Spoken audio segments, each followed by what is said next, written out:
চাষি ভাইয়েরা, আজকে আবার আমি চলে আসলাম আমার পেঁয়াজের চারার জমিতে। এই যে দেখুন আমার চারার বয়স 30 দিন। চারা কিন্তু পুরোপুরি সুস্থ, দেখেন। যদিও আমার চারা কিন্তু একটু পাতলা এই কারণে আমি আমার চারাটা একটু মোটা বানাবো। আর আমার জমি যেহেতু বেশি, আমি 5 কাঠা জমিতে আপনার 3 কেজির মতো দানা ফেলেছিলাম। এখন আমি আমার গাছগুলোকে একটু মোটা তাজা করার জন্য কি ওষুধ দিচ্ছি সেটি আপনাদেরকে আমি দেখাবো। আমি ওষুধ দিচ্ছি হলো অটো কোম্পানির জিনেপ, যার নাম ফিয়েস্টা জেড, প্রতিরোধক গুণসম্পন্ন ছত্রাকনাশক, অটো গ্রুপ কেয়ার লিমিটেডের। আর সাথে ইউজ করছি হচ্ছিল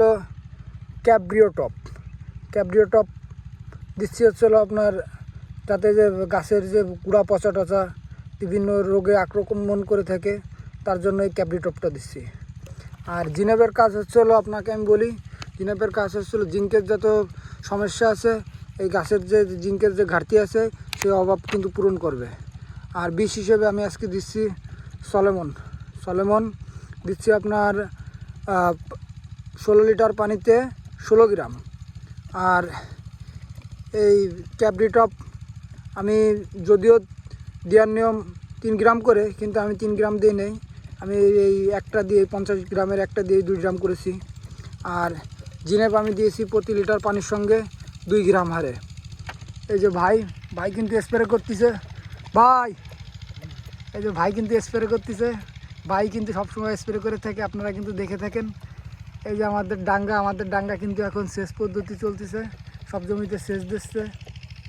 দেখেন এই যে আমার পেঁয়াজের চারা, এই যে দেখেন চারা কিন্তু সুস্থ, একেবারে চারা সুস্থ। এই যে দেখায় আপনাদের সবই। ইনশাল্লাহ আমরা আর